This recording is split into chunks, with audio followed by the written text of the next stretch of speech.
अस्सलाम वालेकुम, मैं हूं शाहजेब खानजादा। चीफ जस्टिस याया अफरीदी को खतूत लिखने, उनसे मुसलसल अपीलें और मुतालबात करने 9 मई और 26 नवंबर पर जुडिशल कमीशन बनाने की दरख्वास्त करने और मौजूदा हालात का नोटिस लेने की इस्तदा करने के बाद आज बिलाखिर तहरीक इंसाफ के वफ्द की चीफ जस्टिस याया अफरीदी से मुलाकात हो गई है, जिसमें तहरीक इंसाफ की क़यादत ने खुलकर अपना मौक़िफ़ और तमाम तहफ़्फ़ुज़ात चीफ जस्टिस के सामने रख दिए हैं। 11 फरवरी को सहाफ़ियों से गैर रस्मी गुफ्तगू करते हुए चीफ जस्टिस याया अफरीदी ने कहा था कि कौमी अदालती पॉलिसी से मुताल्लिक अपोजिशन लीडर्स को भी तजावीज़ के लिए कहा गया है। इंसाफ की फरहमी से मुताल्लिक भी अपोजिशन लीडर और वज़ीर आज़म से तजावीज़ मांगी है। इसके बाद 2 दिन पहले चीफ जस्टिस याया अफरीदी से वज़ीर आज़म शहबाज शरीफ ने वफ्द के हमरा मुलाकात की। फिर गुज़िश्ता रोज़ सुप्रीम कोर्ट बार एसोसिएशन के वफ्द ने चीफ जस्टिस से मुलाकात की थी और आज तहरीक इंसाफ के वफ्द ने उनसे मुलाकात की है। तहरीक इंसाफ के वफ्द में opposition leader Umar Ayub, barrister Gohar Khan, Shibli Faraz, Ali Zafar, Salman Akram Raja, Babar Awan और लतीफ़ खोसा शामिल थे। मुलाकात के बाद मीडिया को ब्रीफिंग देते हुए तहरीक इंसाफ के रहनुमाओं ने बताया कि उन्होंने चीफ जस्टिस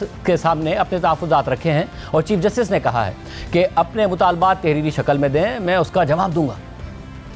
9 मई और 26 नवंबर के हवाले से जो वज़ीर आज़म इमरान खान साहब ने चीफ जस्टिस साहब को खत लिखा था वो उन्होंने कॉन्स्टिट्यूशनल बेंच को भेजा है और हमने ये कहा है कि हम लोग 26वीं आईनी तरमीम को तस्लीम नहीं करते। इन खतूत के ऊपर और इसके ऊपर वो कमीशन बैठने चाहिए। ये मुलाकात चीफ जस्टिस साहब ही की रिक्वेस्ट पे हमारे साथ हुई थी। खान साहब का हमने पूरी तफसील के साथ उनको कहा, कभी आइसोलेशन में रखा जाता है, डॉक्टर की एक्सेस नहीं दी जाती, किताबें नहीं प्रोवाइड की जाती, यहाँ तक कि उनको बच्चों से बात नहीं करवाई जाती, बीवी की मुलाकात नहीं करवाई जाती। हमारे एमएनएस को और उनकी फैमिली मेंबर्स को किस तरीके से मुख्तलिफ केसेस में इन्वॉल्व कराया गया और उनको इन्फोर्स डिसअपीयर करवाया गया। उन्होंने हमें बावर कराया अपनी तरफ से कि मैं ऐसे इकदाम जरूर करूंगा जिससे ये सारे का कोई ना कोई हल हमने निकालना है। हमारे 38 एमएनएस का नोटिफिकेशन अभी बाकी है। हमारे रिजर्व सीटों पर 2 मरतबा सुप्रीम कोर्ट ने वजाहत भी दे दी, वो आज तक नहीं हुआ। हमने कहा हमारा सेनेट्स का इलेक्शन, बलूचिस्तान का इलेक्शन अनाउंस हुआ, केपीके के सेनेट का इलेक्शन अनाउंस नहीं हुआ, वो फिलहाल अभी पेंडिंग। कमीशन से रिलेटेड पिटीशन है वो पेंडिंग है, ह्यूमन राइट्स पिटीशन आपके सामने पेंडिंग है,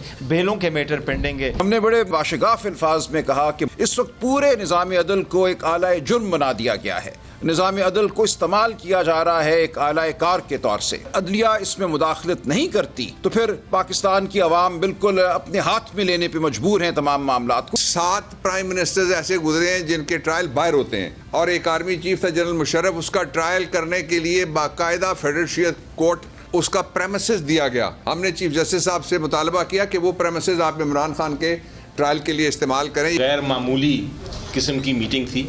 चीफ जस्टिस आज तक वो उन्होंने अपोजिशन से मुलाकात नहीं की। उन्होंने कहा कि आप राइटिंग में दें, जो एक पॉइंट आपका होगा उसके ऊपर मैं जवाब भी दूंगा कि मैं ये कर सकता हूँ या नहीं कर सकता, और कर सकता हूँ तो किस तरह करूँगा। जबकि मुलाकात के हवाले से सुप्रीम कोर्ट का एलामिया भी सामने आया है, जिसमें कहा गया है कि इस्लाहात के एजेंडे पर स्टेक होल्डर से वसीतर मुशावरत की अपनी कोशिशों के तौर पर चीफ जस्टिस ने पार्लियामेंट में अपोजिशन की क़यादत को मदऊ किया, जिस पर पीटीआई की क़यादत ने उनकी रिहाइशगाह पर चीफ जस्टिस से मुलाकात की।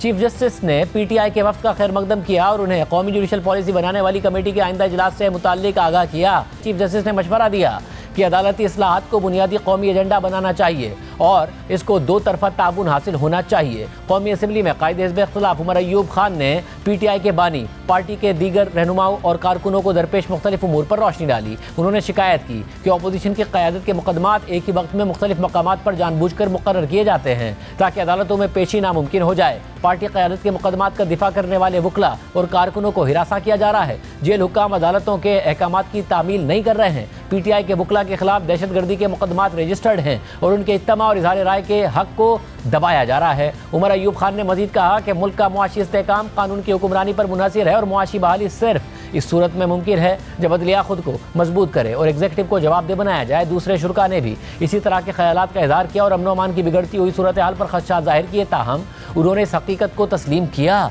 कि अदलिया को इस्लाहात की ज़रूरत है और लोगों को रिलीफ मिलना उसी वक्त मुमकिन है जब ज़िलाई अदलिया मुकदमात से तेज़ी से निपटेगी। सेनेटर अली जफ़र ने दरख्वास्त की कि उन्हें लॉ एंड जस्टिस कमीशन के जरिए दी गई पॉलिसी तजावीज़ का जवाब देने के लिए वक्त की ज़रूरत है। उन्होंने दीवानी और फौजदारी इंसाफ के निज़ाम को बेहतर बनाने के लिए कीमती तजावीज़ फराहम की और कहा कि मज़ीद सिफारिशात को मुकर्ररा वक्त में शेयर किया जाएगा। उमर अयूब खान के अलावा सेनेट में opposition leader Shibli Faraz, barrister Gohar Khan, barrister Ali Zafar, barrister Salman Akram Raja, Sardar Mohammad Latif Khosa और बाबर अवान ने भी इस इजलास में शिरकत की। Registrar supreme court Mohammad Saleem Khan और secretary law and justice commission Tanzeela Sabahat ने चीफ जस्टिस की मुआवनत की, जबकि इजलास 2 घंटे तक जारी रहा।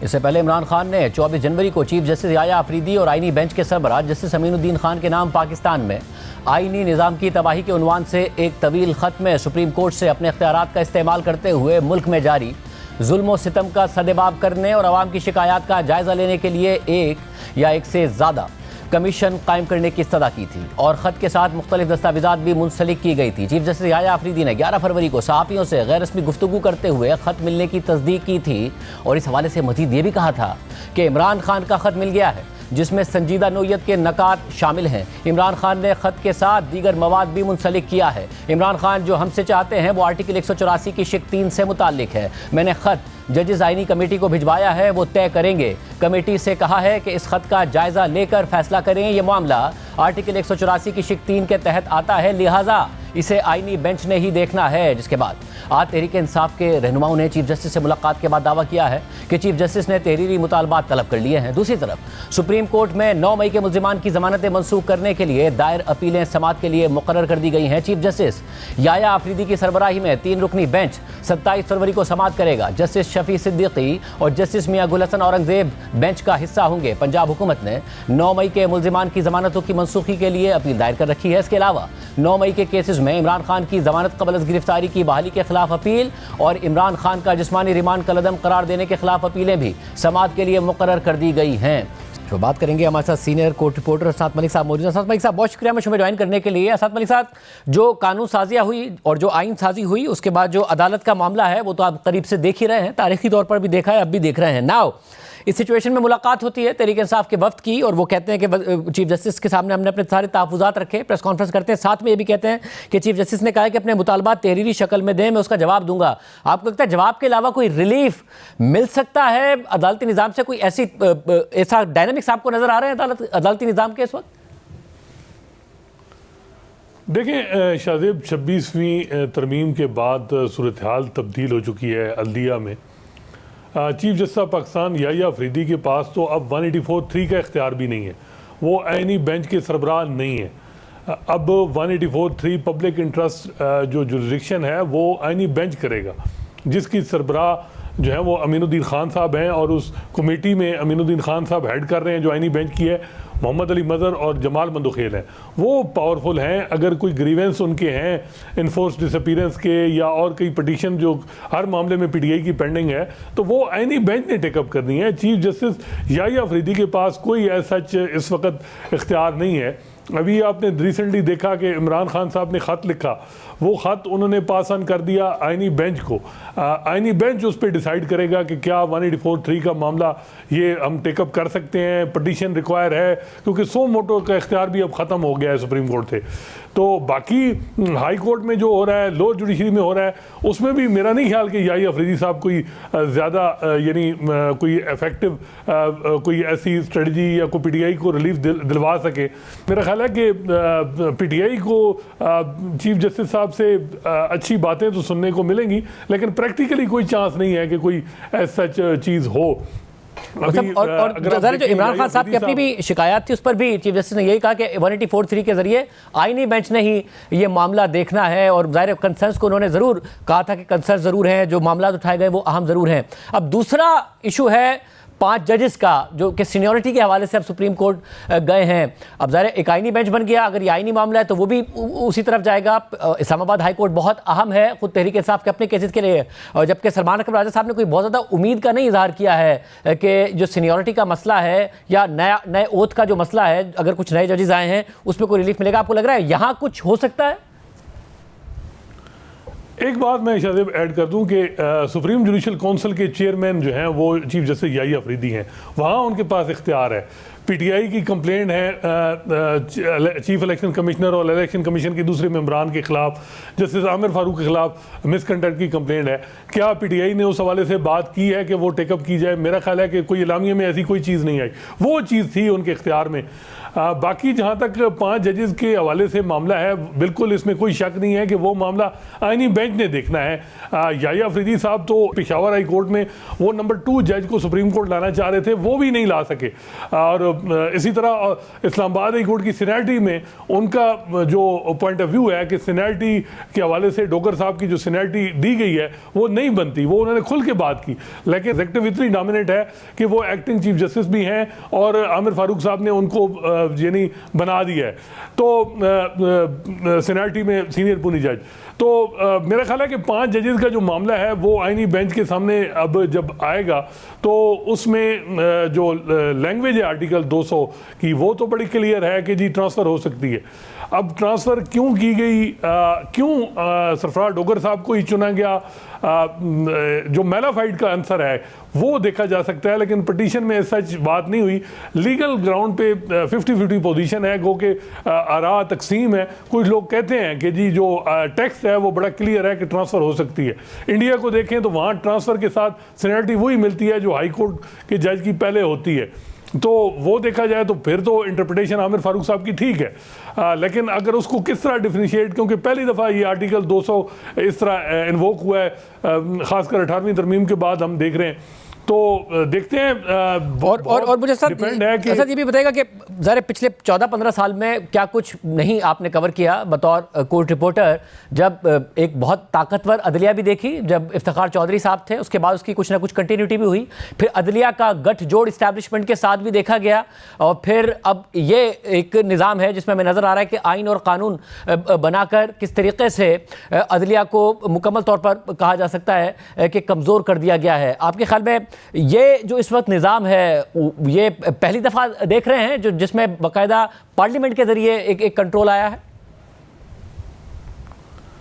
जी बिल्कुल, इसमें कोई शक नहीं है, और ये कंट्रोल पॉसिबल नहीं था कि अगर अदलिया के अंदर जजेस सपोर्ट फ्राहम ना करते।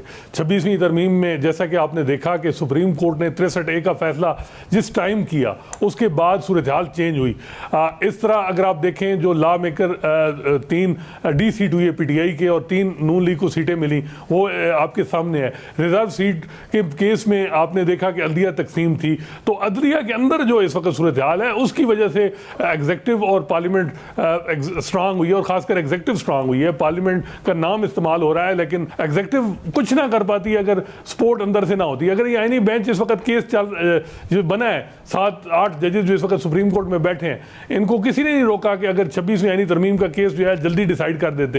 ये नहीं टेकअप हो रहा। आज फौजी अदालतों में सिविलियन ट्रायल केस जो है, ट्रायल अलाउ हो गए हैं, फैसले अलाउ करवा दिए गए हैं। अब जो है वो केस चल रहा है 100 दिन में। अगर आप आईनी बेंच की कारकर्दगी देखें, 1.5 सफ़े का रिपोर्टेड जजमेंट है, कुछ भी नहीं आईनी बेंच ने किया, सिर्फ जो है वो रिमार्क्स आते हैं, कोई जुरिस्प्रूडेंस से वाल्व नहीं हुई। अगर साकिब ने साहब ने गलत किया, इफ्तिखार चौधरी ने गलत किया, उस जुरिस्प्रूडेंस को रोल बैक होना चाहिए, और ये बिल्कुल एक जजमेंट आने चाहिए कि जी ये जुडिशल ओवर रीच हुई है एग्जेक्टिव के मामला में, लेकिन इस तरह की चीज़ें नहीं हो रही। तो मेरा ख्याल है कि इस वक्त आइडियल सिचुएशन है एग्जेक्टिव की।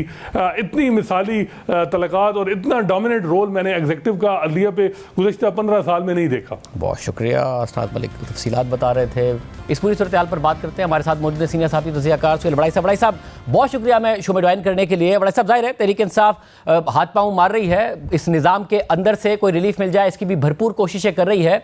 आपको लगता है कि जिस तरीके से अब अदालती निज़ाम पर भी एक मजबूती हमें नज़र आती है रियासत की, उसमें कोई रिलीफ मिलने का इम्कान है तहरीक इंसाफ के लिए? मेरा नहीं ख्याल कि उन्हें कोई रिलीफ ऐसा मिल सकता है कि जिसको मुक्तदरा और हुकूमत के निज़ाम में कोई खलल पड़े।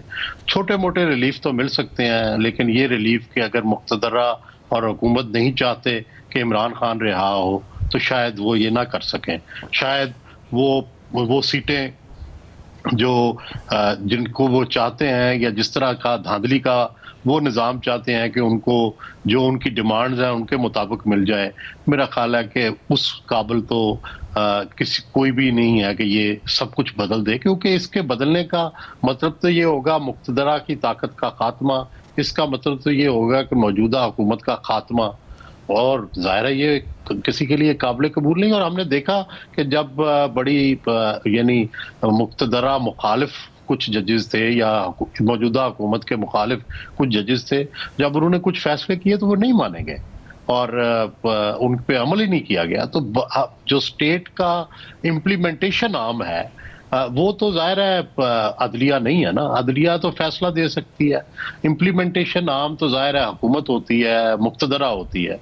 तो वो ये फैसला कर चुके हैं कि अगर कोई ऐसा फैसला हो जिससे निज़ाम को खतरा पैदा हो जाए तो वो तो मेरा नहीं ख्याल कि कोई तस्लीम करेगा। और तो बड़े साहब इस सिचुएशन में अब ज़ाहिर इमरान खान साहब कभी खुले ख़त लिखते हैं, उन खुले ख़त में भी हमें नज़र आता है कि वो इस्टेब्लिशमेंट को चार्जशीट करते हैं, फिर ये भी खबर आती है कि बैक डोर से इस्टेब्लिशमेंट से रब्ता करने की कोशिश की जा रही है, फिर आर्मी चीफ को बराह रास्त हमें नज़र आया कि सोशल मीडिया पर कैंपेन चलाई जाती है, जो बैरून मुल्क रहनुमा हैं या हामी यूट्यूबर्स हैं वो उनके खिलाफ कैंपेन चलाते हैं, फिर या बरतानिया में उनके खिलाफ एहतजाज की बात। आपको लगता है ये सब कुछ डेस्परेट मूव है या एक स्ट्रेटेजिक मूव है जिसका तहरीक इंसाफ को फ़ायदा हो सकता है? देखिए, ये काउंटर प्रोडक्टिव अभी तक तो साबित हुई है। इससे ये तो हुआ है कि फौज को आप मिलाइन कर लें, आर्मी चीफ को मिलाइन कर लें, हुकूमत को मिलाइन कर लें, सहाफ़ियों को मिलाइन कर लें, लेकिन मुझे ये आप बताएं कि 9 मई के बाद क्या पीटीआई को कोई रिलीफ मिला है इस स्ट्रेटजी से? जिस स्ट्रेटजी से रिलीफ की बजाय और ट्रबल पैदा हो रही है, क्या वो स्ट्रेटजी ठीक हो सकती है? मैं तो लॉजिकली बात कर रहा हूँ। तो जाहिर है इस स्ट्रेटजी में एक फ्लॉ है उसकी, और मेरे सामने पूरी तारीख है पाकिस्तान की कि किस तरह से जो है जुल्फ़िकार अली भुट्टो किस तरह से मुक्तदरा को डील करते थे, बेनज़ीर भुट्टो ने किस तरह से डील किया। 1986 में आई तो मुक्तदरा से मुज़ाकरात करके आई, जब उनका लाहौर में जुलूस हुआ, जब वो हुकूमत में शामिल होना था, मेजॉरिटी उनके पास थी, आवाम की उमंगें उनके पास थी, लेकिन उन्होंने मुक्तदरा के साथ मामला तय किए। 3 वजीर मुक्तदरा की मर्जी के और सदर पाकिस्तान भी मुक्तदरा की मर्जी का था। नवाज शरीफ जो है बिल्कुल फौज की मर्जी से आए, मुक्तदरा उनको 1990 में लेके आई, और लेकिन 5 वजीर अपने और सदर भी अपनी मर्जी का जो है उन्होंने रखा, फिर उनको इक़्तिदार मिला। तो ये तो हमारी तारीख है। तो उसमें या तो कोई हम ऐसी कोई पीटीआई को ऐसी बगावत में कामयाब हो जाती, कोई इनकलाब ले आती, पार्लियामेंट के अंदर इतनी तरमीम कर लेती, तो फिर तो ये तवक्कुआत जो थी वो पूरी हो सकती थी। अदरवाइज जब तक पाकिस्तान जैसी हाइब्रिड स्टेट में एस्टेब्लिशमेंट की मर्जी से निज़ाम चलना है तो उस वक्त तक तो ये मुमकिन नहीं है, या एस्टेब्लिशमेंट को, रियासत को तो कोई शिकस्त नहीं दे सकता, उसके लिए तो इनकलाब लाना पड़ता है, बगावत करनी पड़ती है। तो वो हमें पता है कि अब पीटीआई में वो अहलियत नहीं है, और अब उसकी वो बारगेनिंग पोजीशन भी कमजोर हुई है। हाँ, ग्रैंड जो अपोजिशन अलायंस बना है उससे फिर कुछ वो संभले हैं, लेकिन क्या वो इसको चला सकेंगे, क्या कोई एहतजाजी तहरीक चला सकेंगे? मुझे लगता है इमरान खान की जाती तौर पर, अपनी पार्टी पर और अपने सपोर्टर्स पर गिरफ्त कमजोर पड़ी है उनकी, क्योंकि कोई तंजीम नहीं है नीचे तक जो लोगों को बाहर ला सके, ग्रास रूट तक, जो उनका पैगाम जो है उसके बाद मोटिवेशन कर सके, इसलिए अभी वो कमजोर हुए हैं। मगर राय साहब, क्योंकि आपने पाकिस्तान की तारीख का जिक्र किया, पाकिस्तान की तारीख में लीडरान ने कुछ स्टेप पीछे लेकर, मौका देखकर अपनी स्पेस बनाने की कोशिश की। यार नज़र आता है कि इमरान खान साहब से जितना उनके बारे में कहा जाता था वो अंदाजे भी गलत साबित हुए हैं। कहा जाता था वो जेल नहीं काट पाएंगे, जेल उन्होंने काटी है, वो फौरी तौर पर कॉम्प्रोमाइज़ करना चाहेंगे, मगर वो जो बात करते हैं मीडिया से या उनके सोशल मीडिया से जो बात होती है वो सख्त ही होती है, वो इस्टेब्लिशमेंट पर बराह रास्त तनकीद ही होती है। 3 साल हो गए उन्हें इख्तिदार से निकले हुए, तकरीबन 1.5 साल होने को है उन्हें जेल में गए हुए। तो ऐसी सूरत में आपके ख्याल में ये सस्टेनेबल है कि उनके ऊपर इस क्रैकडाउन के साथ आगे चला जा सके? नहीं, देखिए, लेजिटिमेसी पर और मोरालिटी के क्वेश्चन तो हैं, और ये हमारे यहाँ कई दफ़ा हुए हैं। बड़े लंबे मार्शल लॉ रहे हैं, बड़ी लंबी हाइब्रिड हुकूमतें रही हैं जिनके ऊपर इलिजिटिमेसी के और मोरालिटी के क्वेश्चन रहे हैं। और आइडियल सिचुएशन तो नहीं है। आइडियल सिचुएशन तो ये होती कि मसालियत होती, जिसका मैं तो शुरू से पहले दिन से हमेशा मुअय्यद रहा हूँ कि सियासी पार्टियों का और स्टेट के जो स्टेक होल्डर्स हैं उनको बैठ के मसालियत करनी चाहिए, कोई रास्ता निकालना चाहिए, क्योंकि सियासी इस्तेकाम वाशी इस्तेकाम के साथ जुड़ा होता है। और जब आप मुल्क की इतनी कसीर आबादी की नुमाइंदा तहरीक इंसाफ जो है उसको सिस्टम से और रियासत से शिकायत हैं, तो जाहिर है ये तो नहीं कह सकते कि मुल्क स्टेबल हो गया है। उस वक्त तक ये क्वेश्चन तो रहेंगे। लेकिन दूसरी तरफ ये है कि सियासतदान ही होता है जिसको रास्ता निकालना चाहिए। आप को पता है कि मुल्क की जो एस्टेब्लिशमेंट होती है या रियासत का जो ताकतवर तबका होता है उसके अंदर लचक कम होती है।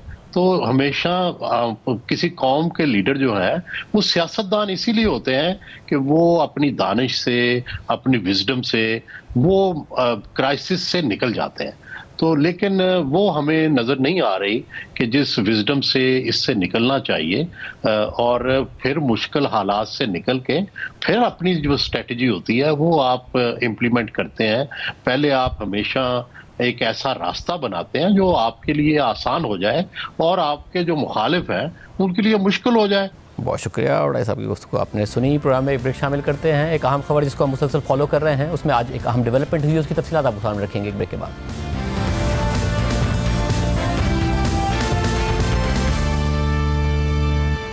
6 जनवरी को कराची से अगवा के बाद कत्ल होने वाले 23 साल मुस्तफ़ा आमिर की कब्र कुशाई करके जली हुई लाश से डीएनए के लिए नमूने हासिल कर लिए गए हैं। अदालती अहकामात के तहत आज मुस्तफ़ा आमिर की कब्र कुशाई police surgeon doctor Sumaiya Syed की सरबराही में 3 रुकनी मेडिकल बोर्ड और जुडिशल मजिस्ट्रेट की निगरानी में की गई और फिर लाश को ईदी हुक्काम के हवाले कर दिया गया। जुडिशल मजिस्ट्रेट ने ईदी हुक्काम को ख़त लिखकर हिदायत की है कि डीएनए की रिपोर्ट आने तक लाश को ईदी सर्द खाने में रखा जाए। अगर रिपोर्ट मस्बत आए तो आपसे कहा जाएगा कि लाश लवाहिकीन के हवाले कर दी जाए और अगर रिपोर्ट मनफी आई तो आपसे कहा जाएगा कि लावारिस लाशों को दफन करने की अपनी गाइडलाइंस के मुताबिक लाश को दफन कर दिया जाए। आपको हिदायत की जाती है कि दोनों सूरतों में रिपोर्ट जमा कराएं। आज कब्र कुशाई और सैंपल्स हासिल करने के बाद मेडिकल बोर्ड की सरबराह police surgeon doctor Sumaiya Syed ने मीडिया को बताया कि लाश बहुत ज़्यादा जली हुई होने की वजह से डीएनए के लिए सैंपल्स लेना मुश्किल था, मगर हम 11 सैंपल्स हासिल करने में कामयाब हो गए हैं। मौत की वजह का तयन मुमकिन नहीं है।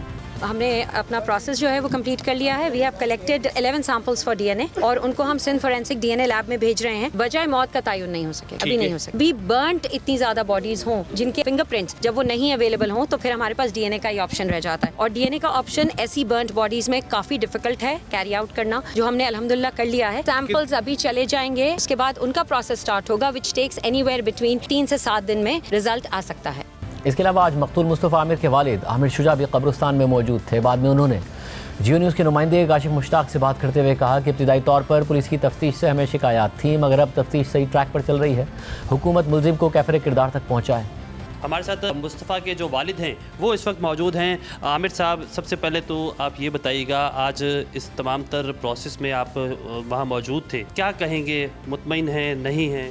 जी, मैं वहाँ पर मौजूद था और सारा प्रोसीजर मैंने खुद देखा है, विटनेस किया है और मैं मुतमईन हूँ उससे। शुरू में हमारी बहुत सी शिकायतें थी, लेकिन अब जो तफ्तीश हो रही है वो सही ट्रैक पे चल रही है और हम यही चाह रहे हैं कि इसी ट्रैक पे चलते हुए इस बंदे को कैफरे किरदार तक हुकूमत पहुँचाए। मैंने अपनी पूरी ज़िंदगी में अपने दोनों बच्चों को कभी भी नहीं हाथ लगाया, कभी मारा तक नहीं, लेकिन जिस एक्सट्रीम के साथ इसके साथ ज्यादती की है ना, वो अभी तक वो हमें बर्दाश्त नहीं है।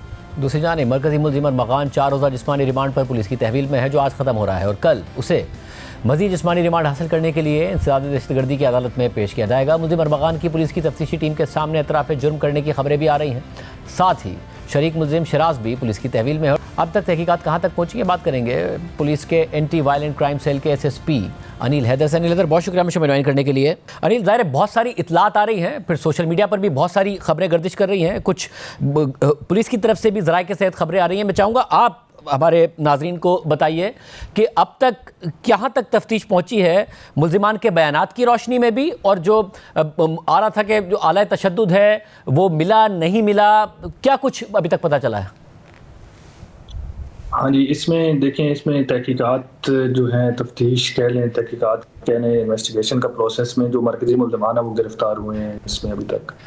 उसमें जो मेन एक्यूज़ड है वो भी गिरफ़्तार हुआ है। उसकी इंटेरोगेशन के ऊपर हमने जो उसका को एक्यूज़ था वो गिरफ़्तार किया है और फिर को एक्यूज़ड की जो इंटेरोगेशन के ऊपर हमने जो मुगवी की किडनैपिंग की जो डेड बॉडी है उसकी वेयर अबाउट्स का पता चलाया, फिर उनकी कार का पता चलाया, फिर वो सारे वक़ूए का इल्म जो है उनकी इंटेरोगेशन के ऊपर हमने वो किया।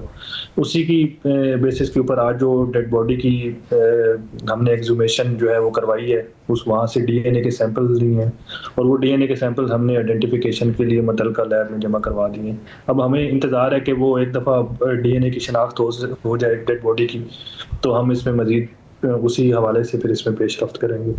सब जो अरमगान के कहा गया कि दो मुलाजमीन भी पुलिस की हिरासत में है, फिर उसका दोस्त भी, जो सबके बयानात हैं अरमगान के, मुलाजमीन के, दोस्त के, वो सब आपस में मैच कर रहे हैं इस वाक़े के हवाले से? देखिए, इसमें जब हमने ये सर्च कंडक्ट की थी तो वहाँ से हमने उसके बाद हमने शक की बुनियाद पर 2 बंदे वहाँ से लिए थे, फिर हमने उनको वहाँ से रिलीज़ किया था। उनके बयानात में और इनके बयानात में जो हमने इनका जो को-एक्यूज़ड है बिल्कुल मुताबिकत है, तो उन्हीं के बयानात के ऊपर ही हमने वहाँ से खून के नमूने हासिल किए। खून के नमूने हमने सैम्पलिंग के लिए जब भेजे तो उसकी शनाख्त जो किडनैपी है मुस्तफ़ा अमर, उनसे मैच कर गई, पैटर्निटी इंडेक्स मैच कर गया। और ये बताइएगा कि जो इनके घर से असलहा, मुतअद्दिद लैपटॉप बरामद किए, क्या उससे भी कोई शवाहिद पुलिस को मिले हैं? और जो तशद्दुद की बात आ रही थी कि पहले घर पर तशद्दुद किया, फिर वहाँ पर गाड़ी में डाल के ले गए और फिर जला दिया, इस हवाले से जो हालात व वाक़यात सामने आ रहे हैं वो भी वही हैं जो मीडिया पर बयान किए गए या ज़राए से पता चले? जी, इसमें जो सर्कमस्टांशियल एविडेंस है वो बिल्कुल इसी तरीके से है कि इन्होंने पहले वहाँ पर तशद्दुद किया है, तशद्दुद करने के बाद ये फिर वहाँ पर ले गए हैं और फिर वहाँ पर ये बॉडी को उन्होंने टॉस्ट कर दिया है अलॉन्ग विद द बॉडी। तो ये अभी जो हमारा सर्कमस्टांशियल एविडेंस है वो बिल्कुल इसी तरीके से वो चल रहा है, इसी तरीके से वो है। और इसमें जो दूसरी चीज़ें हैं कि वहाँ से असला और दीगर लैपटॉप्स वगैरह मिले, हमने वहाँ से वो कन्फिस्केट करके मुतल्लिका इदारों को, जैसे हम FIA को लैपटॉप्स के हवाले से लिखते हैं कि वो अपनी तहकीकात का आगाज़ करें, और हमने CTD को असले की ऊपर जो है वो तफ्तीश करने के लिए कहा है, क्योंकि कोई भी ऐसी चीज़ें जैसे कस्टम का कोई सामान मिले तो हम कस्टम को कह देते हैं। इसी तरह किसी भी इदारे से हम अगर कहीं सर्च करते हैं और कोई हमें चीज़ें ऐसी मिलती हैं तो हम उनको रिपोर्ट लाजमी भेजते हैं ताकि वो अपनी उनके हवाले से तफ्तीश कर सकें। अच्छा, और ज़रा पहले पुलिस को रिमांड नहीं मिला था जिस पर बहुत ज़्यादा एक कंट्रोवर्सी हुई, वज़ीर आला सिंध ने भी बहुत ज़्यादा जज साहब पर तनकीद की। इसके अलावा सरकारी वकील ने हाई कोर्ट में कहा कि जो जज के कमरे में अरमगान के वालिद बैठे हुए थे, क्या ये बात दुरुस्त है कि ऐसा ही था? जी, इसमें काफ़ी थोड़ा सा अनफॉर्चुनेट है। अब इसमें ये कोर्ट की डिस्क्रिप्शन है, उसमें हम क्योंकि एक other side of the equation है तो हम उसमें एक एहतियात भी बरतते हैं कहने में। हमने इसी के ऊपर इस्तदा की थी हाई कोर्ट से कि हमें सुना जाए। इसमें हमें IG सिंध उनकी तरफ से, हमारी जो प्रोसिक्यूशन है उसकी तरफ से, CM साहब की तरफ से बाकायदा जब इनको सुपरवाइज़ करना इन चीज़ों को शुरू किया तो हमारे लिए काफ़ी चीज़ें आसान हुई। तो ये वो चीज़ें जो मैटर था हमारा, जो हमने जब प्रोसिक्यूशन भी काफ़ी इसमें हेल्पफुल थी। CPLC का इदारा इसमें काफ़ी ज़्यादा, उसका नाम ना लेना एक जो है वो बिल्कुल होगा कि उन्होंने काफ़ी ज़्यादा हमारी इसमें हेल्प आउट किया, सॉर्ट आउट किया। इसमें वफाकी साझेदार भी हमारे साथ था। तो ये जब एफर्ट ज्वाइंट हुई तो हमने इसमें फिर हमने इशू को टेकअप किया। तो उसके बाद हाई कोर्ट में हमने इसकी जब रिवीजन फाइल की थी तो हाई कोर्ट ने फिर हमें जो ATC का जो ऑर्डर थे, जो उन्होंने जो कंसर्न कोर्ट ने किए हुए थे, उनको क्वैश कर दिया उनको। उसके बाद हमारी जो है वो दोबारा से रिमांड हमने वो हासिल करने में हमें थोड़ा टाइम हम लूज़ कर गए उसमें। लेकिन इसमें इस दौरान ये हुआ कि जो थोड़ा सा रिमांड हमें ड्यूटी मजिस्ट्रेट से मिला था, वहाँ से जो हमें चीज़ें मालूमात मिली थी मुल्ज़िम से, उसमें काफ़ी पेशरफ्त हमने कर ली थी। तो बिल्कुल बज़ाहिर थोड़ी सी हिकअप्स तो आई हैं, बिल्कुल आई हैं, लेकिन उस पर जो चूँकि हमने उसके ऊपर पेशरफ्त कर ली थी और वो भी एविडेंस कलेक्शन हमारी स्ट्रॉन्ग होगी, तो ऐसा सच उसका असर नहीं आया, लेकिन बिल्कुल हिकअप्स आई हमें इनिशियल रिमांड में। बहुत शुक्रिया। दूसरी तरफ इसी केस में मुल्ज़िम अरमगान का 2 दफ़ा जिस्मानी रिमांड मुस्तरद करने वाले इंसदादी दहशतगर्दी की अदालतों के इंतजामी जज सैयद जाकिर हुसैन से मुतालिक एक और तनाज़ा खड़ा हो गया है। उनका एक अहम ख़त मंजर आम पर आ गया है। जज सैयद जाकिर हुसैन ने जब 2 बार मुल्ज़िम अरमगान का जिस्मानी रिमांड देने से इनकार कर दिया तो पुलिस ने सिंध हाई कोर्ट से रुजू किया था, जहाँ इब्तिदाई समाअत के बाद अदालत ने इंसदादी दहशतगर्दी की अदालत से केस का रिकॉर्ड तलब कर लिया था। और फिर 18 फरवरी को सिंध हाई कोर्ट में समाअत में इसी रिकॉर्ड से ये इंकिशाफ हुआ था कि जज सैयद जाकिर हुसैन ने पहले मुल्ज़िम अरमगान का जिस्मानी रिमांड दे दिया था और तहरीरी फैसला भी लिख दिया था, मगर फिर कुछ घंटे बाद वाइटो से अपना लिखा हुआ फैसला बदल कर मुल्ज़िम अरमगान को जुडिशल रिमांड पर जेल भिजवा दिया। ये रिकॉर्ड देखने के बाद सिंध हाई कोर्ट ने पुलिस की 4 दरख्वास्तें मंजूर कर ली थी और मुल्ज़िम के रिमांड का केस जज जाकिर हुसैन की अदालत के बजाय इंसदादी दहशतगर्दी की अदालत नंबर 2 को भिजवा दिया था, जहां से पुलिस को उसी दिन 4 रोज़ा जिस्मानी रिमांड मिल गया था। मगर आज इंसदादी दहशतगर्दी की अदालतों के इंतजामी जज सैयद जाकिर हुसैन ने अपने रजिस्ट्रार को बाज़ाब्ता ख़त लिखकर मुस्तफ़ा आमिर केस का रिकॉर्ड वापस ना मिलने की शिकायत कर दी और इस हवाले से अपने अहकामात पर अमल ना करने पर अपने ही एक स्टाफ पर शदीद बरहमी का इजहार करते हुए उसके खिलाफ एक्शन लेने की हिदायत कर दी है। प्रोग्राम में एक ब्रेक शामिल करते हैं और आप खबर आपके सामने रखिए।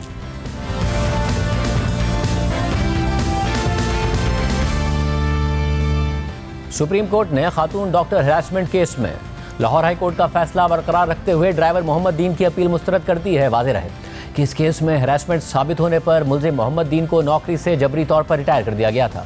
हरासमेंट के मुलजिम मोहम्मद दीन की अपील पर समाअत जस्टिस मंसूर अली शाह की सरबराही में सुप्रीम कोर्ट के 2 रुकनी बेंच ने की थी और जस्टिस मंसूर अली शाह के अलावा जस्टिस अकील अहमद अब्बासी इस बेंच का हिस्सा थे और इस अपील पर फैसला जस्टिस मंसूर अली शाह ने तहरीर किया है, जिसमें उन्होंने इस केस के अलावा पाकिस्तान में काम की जगह पर खवातीन के साथ होने वाली हैरेसमेंट के हवाले से अहम नकात उठाए हैं। फैसले के आगाज़ में लिखा है कि जिनसी हैरेसमेंट का ताल्लुक सेक्स से नहीं बल्कि ताकत से है। इसके बाद फैसले में इस केस की तफसीलात बताते हुए लिखा गया है कि 30 दिसंबर 2019 को इस केस की जवाब दहिंदा और खातून डॉक्टर सिद्रा जफर ने अपने ड्राइवर और दरख्वास्त गुजार मोहम्मद दीन के खिलाफ protection against harassment of women at the work place act 2010 के तहत पंजाब के मोहतसिब के पास शिकायत दर्ज कराई और इस शिकायत में डॉक्टर सिद्रा जफर ने मोहम्मद दीन पर हैरेसमेंट और मिसकंडक्ट का इल्ज़ाम आयद किया था। इस हवाले से तफसीलात बताते हुए डॉक्टर सिद्रा जफर ने अपनी शिकायत में लिखा था कि कैसे ड्राइवर मोहम्मद दीन ने उन्हें बदसलूकी, ज़बानी हमलों और किरदार कुशी का निशाना बनाया। इसके अलावा मोहम्मद दीन ने उनके बारे में मर्द साथियों के साथ अफेयर्स की झूठी अफवाहें भी फैलाई, जिससे उनकी इज्जत और शोहरत को नुकसान पहुंचा और उसने दीगर अमले के सामने तौहीन आमेज कलमात भी इस्तेमाल किए। डॉक्टर सिद्रा जफर की शिकायत के मुताबिक ड्राइवर मोहम्मद दीन की जानिब से मिसकंडक्ट का यह सिलसिला मुतादिद वार्निंग्स के बावजूद जारी रहा और 26 दिसंबर 2019 को जब doctor Sidra Zafar ultrasound room में एक मरीज का अल्ट्रासाउंड कर रही थी तो मोहम्मद दीन गैर कानूनी तौर पर कमरे में दाखिल हो गया और उसने बगैर किसी इजाज़त के इस पूरे अमल की वीडियो बनाई और बाद में इस वीडियो को फैलाकर डॉक्टर सिद्रा जफर पर झूठे और तौहीन आमेज इल्ज़ामात लगा दिए और मर्दों के साथ मुतादिद अफेयर्स का इल्ज़ाम लगाकर उनकी इज्जत और पेशावराना हैसियत को नुकसान पहुंचाने की कोशिश की। इसके बाद जस्टिस मंसूर अली शाह ने फैसले में लिखा है कि यहाँ ये बात अहम है कि डॉक्टर के पास ड्राइवर को हटाने का बराह रास्त इख्तियार नहीं था, लिहाजा वो इस पर किसी भी किस्म का कंट्रोल नहीं रखती थी। इसीलिए उन्होंने बाकायदा तौर पर अपने महकमे से दरख्वास्त की थी कि इस ड्राइवर को ट्रांसफ़र किया जाए, लेकिन जब महकमे ने ड्राइवर मोहम्मद दीन के ट्रांसफ़र के अहकाम जारी किए तो ड्राइवर ने इस हुक्म को मानने से ही इनकार करते हुए नए ड्राइवर को गाड़ी की चाबियां ही देने से इनकार कर दिया। इस बात पर नोटिस लेते हुए पंजाब के मोहतसिब ने ड्राइवर मोहम्मद दीन को शोकॉज नोटिस जारी कर दिया, जिसके जवाब में उसने इल्ज़ामात की तरदीद कर दी। ताहम शवाहिद की मुकम्मल जांच पड़ताल के बाद मोहतसिब ने इल्ज़ामात को दुरुस्त पाते हुए ड्राइवर मोहम्मद दीन को सज़ा सुना दी और 2010 के एक्ट के तहत उसे मुलाजमत से जबरी तौर पर रिटायर कर दिया। मोहतसिब के इस फैसले के खिलाफ ड्राइवर मोहम्मद दीन ने गवर्नर पंजाब के पास अपील की, जो मुस्तरद हो गई। इसके बाद उसने लाहौर हाई कोर्ट में अपील दायर कर दी, वहाँ से भी उसकी अपील खारिज कर दी गई। केस का बैकग्राउंड लिखने के बाद जस्टिस मंसूर अली शाह ने फैसले में मजीद लिखा है कि यह बात समझना ज़रूरी है कि काम की जगह पर हैरेसमेंट एक संगीन आलमी मसला है जिससे मुख्तलिफ शोबों के लाखों अफराद मुतासिर होते हैं और दुनिया भर में हर 5 में से 1 या इससे ज़्यादा वर्कर्स किसी न किसी शक्ल में काम की जगह पर तशद्दुद या हैरेसमेंट का सामना कर चुके हैं। ख़ास तौर पर ख़वातीन को मर्दों की निस्बत अपने करियर के दौरान हैरेसमेंट का ज़्यादा सामना करना पड़ता है और काम की जगह पर हैरेसमेंट सिर्फ एक इनफरादी शिकायत नहीं है बल्कि ये एक सिस्टमिक मसला है जो ख़वातीन की मुआशी और प्रोफेशनल ग्रोथ को महदूद करके जेंडर इनइक्वालिटी को बढ़ावा देता है। फैसले में मज़ीद लिखा है कि ग्लोबल जेंडर गैप इंडेक्स 2024 के मुताबिक पाकिस्तान जेंडर इक्वालिटी या सिनफी मसावात में दुनिया के 146 मुमालिक में से 145वें नंबर पर है और ख़वातीन के मुआशी किरदार में पाकिस्तान का नंबर 142 है, जिससे वर्कफोर्स में ख़वातीन की बिगड़ती हुई सूरत हाल वाज़े होती है। ये तशवीशनाक अदाद-ओ-शुमार ख़वातीन को पेशा वराना माहौल में दरपेश मुस्तकिल चैलेंजेस को उजागर करते हैं, ख़ास तौर पर पाकिस्तान जैसे मुमालिक में है जहाँ सिनफी तफरीक ज़्यादा है। ऐसे में काम की जगह पर हैरेसमेंट से न सिर्फ इनफरादी तौर पर लोग मुतासिर होते हैं बल्कि इससे सिस्टमिक जेंडर इक्वालिटी भी मजबूत होती है, जिसके नतीजे में ख़वातीन की वर्कफोर्स में शिरकत महदूद हो जाती है और उनका मर्दों के मुकाबले में मुआशी फ़र्क मज़ीद बढ़ता जाता है। फैसले में मज़ीद कहा गया है कि काम की जगह पर हैरेसमेंट का तस्वुर जेंडर, पावर या ओहदों का फ़र्क बदसलूकी के एक सिलसिले को जाहिर करता है जो प्रोफेशनल माहौल में खौफ और जबर का माहौल पैदा कर देता है और ये इस इदारा जाती कल्चर से गहराई के साथ जुड़ा हुआ है जो एक्सक्लूजन के एक मैकेनिज्म के तौर पर काम करता है, जिसकी वजह से ख़वातीन की प्रोफेशनल और मुआशी ज़िंदगी में मुकम्मल तौर पर शिरकत मुतासिर होती है। काम की जगह पर हैरेसमेंट और जिनसी हैरेसमेंट बहुत गहराई के साथ जुड़े हुए हैं, क्योंकि दोनों ताकत के अदम तवाज़ुन, सिस्टेमिक डिस्क्रिमिनेशन और उन समाजी उसूलों से जन्म लेते हैं जो सिनफी दर्जाबंदी को मजबूत करते हैं। और इसीलिए जिनसी हैरेसमेंट को महज एक जिनसी अमल के बजाय एक ताकत का मुजाहिरा समझा जाता है। मारूफ feminist legal scholar Catharine MacKinnon जिनसी हैरेसमेंट को एक इनफरादी मिसकंडक्ट के बजाय जिन्स पर मबनी एक सिस्टेमिक इम्तियाज समझती हैं। और सिनफी इम्तियाज से मुताल्लिक कैथरीन मैकेनन के एक मॉडल के मुताबिक काम की जगह पर पावर स्ट्रक्चर्स को हायरार्की के तौर पर देखा जाता है, जहां इख्तियार सीनियर मुलाजमीन से जूनियर मुलाजमीन तक मुंतकिल होता है। लेकिन इस मौजूदा केस से ये जाहिर होता है कि जेंडर पावर या सिनफी ताकत किस तरह से इस स्ट्रक्चर को मुतासिर करती है। यानी चाहे कोई फ़र्द ताकत की हायरार्की में निचले मकाम पर हो, मगर वो फिर भी मुआशरे की सिन्फ से मुताल्लिक उसूलों में जुड़ी इनफॉर्मल ताकत का हामिल हो सकता है।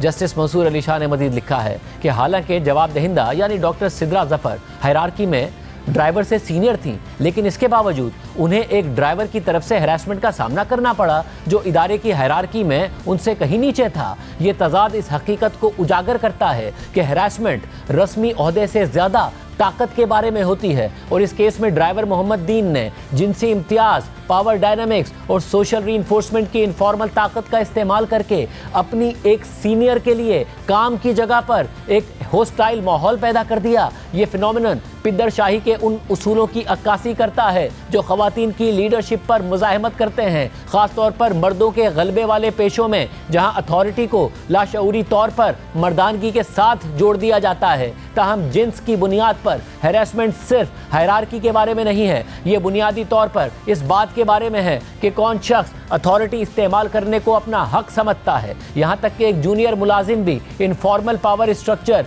सोशल रीइंफोर्समेंट और जेंडर प्रिविलेज के जरिए एक सीनियर के लिए काम की जगह पर होस्टाइल माहौल पैदा कर सकता है। और जब खवातीन की अथॉरिटी को नाजायज़ या कमज़ोर समझा जाता है तो उनके कुलीग्स, क्लाइंट्स और यहाँ तक कि उनका मातहत अमला भी हैरेसमेंट को एक इक्वलाइजर के तौर पर इस्तेमाल कर सकते हैं ताकि रिवायती पावर डायनामिक्स को दोबारा मजबूत किया जा सके। और इससे ये बात मजीद वाज़ेह होती है कि काम की जगह पर हैरेसमेंट जिनसी ख्वाहिश से ज़्यादा कंट्रोल और गलबे के बारे में होती है, जो मर्दों के गलबे को कमज़ोर करने वाली ख़वातीन को सज़ा देने और उन पर नज़र रखने के एक टूल के तौर पर काम करती है। फैसले के मुताबिक पाकिस्तान ने काम की जगह पर हैरेसमेंट के खिलाफ कानून साजी में अहम इक़दाम किए हैं, ख़ास तौर पर 2010 के एक्ट के ज़रिए, जिसका मकसद ख़वातीन और ख्वाजा सराओं समेत तमाम अफराद के लिए एक महफूज काम का माहौल पैदा करना है। और इस एक्ट को मज़ीद मौसर बनाने के लिए 2022 में पार्लियामेंट ने इस एक्ट के स्कोप को मज़ीद बढ़ाने के लिए तरमीम भी की थी। ताहम इन क़वानीन की अफादियत उनके मजबूत अदालती निफाज पर मुनहसिर होती है। जैसे जैसे कानून आगे बढ़ता है, अदालतों के लिए ये ज़रूरी हो जाता है कि वो इनकी तशरीह और निफाज ऐसे तरीक़े से करें जो इंसानी वक़ार, सिनफ़ी इंसाफ और काम की जगह पर मुसावात को कायम रखें। फैसले में लाहौर हाई कोर्ट के चैलेंज करदा फैसले का हवाला देते हुए मजीद कहा गया है कि मज़कूरा वाला नुक्ता नज़र से इस केस को देखते हुए हाई कोर्ट के फैसले में ड्राइवर मोहम्मद दीन के वकील की जानिब से उठाए गए एतराज़ात पर जवाब दहिंदा के वकील ने एतमाद के साथ जवाब दिए हैं। इस पस मंज़र में हमारा ये मानना है कि हाई कोर्ट के फैसले में किसी मुदाखलत की ज़रूरत नहीं है, लिहाजा इस दरख्वास्त को मुस्तरद करके खारिज किया जाता है। फैसले के इख्तिताम पर जस्टिस मंसूर अली शाह ने मजीद कहा है कि यह बात नोट करना ज़रूरी है कि पाकिस्तान को काम की जगह पर हैरेसमेंट के खात्मे के लिए बैनुल-अक़वामी कानूनी फ्रेमवर्क के साथ मज़ीद मजबूत हम आहंगी की ज़रूरत है। अगरचे 2010 का एक्ट और उसका तरमीमी एक्ट वर्कर्स को हैरेसमेंट से बचाने के लिए एक बुनियाद फराहम करता है, लेकिन मुल्क अभी तक इंटरनेशनल लेबर ऑर्गेनाइजेशन के तशद्दुद और हैरेसमेंट के कन्वेंशन की मुकम्मल तौसीक नहीं कर सका है, जो काम की जगह पर हैरेसमेंट को रोकने और उससे निमटने के लिए एक जामे आलमी मयार कायम करता है। और इस कन्वेंशन की तौसीक और इस पर अमल करने से पाकिस्तान के आइन में दी गई वक़ार, मुसावात और इम्तियाजी सलूक के खात्मे की गारंटीज़ मजबूत होंगी और वर्कर्स को बेहतर और मजबूत कानूनी तहफ़्फ़ुज़ मिलेगा, ख़ास तौर पर ख़वातीन और नज़रअंदाज किए गए तबक़ात को। आज के प्रोग्राम में इतना ही, इजाज़त दीजिए, अल्लाह हाफ़िज़।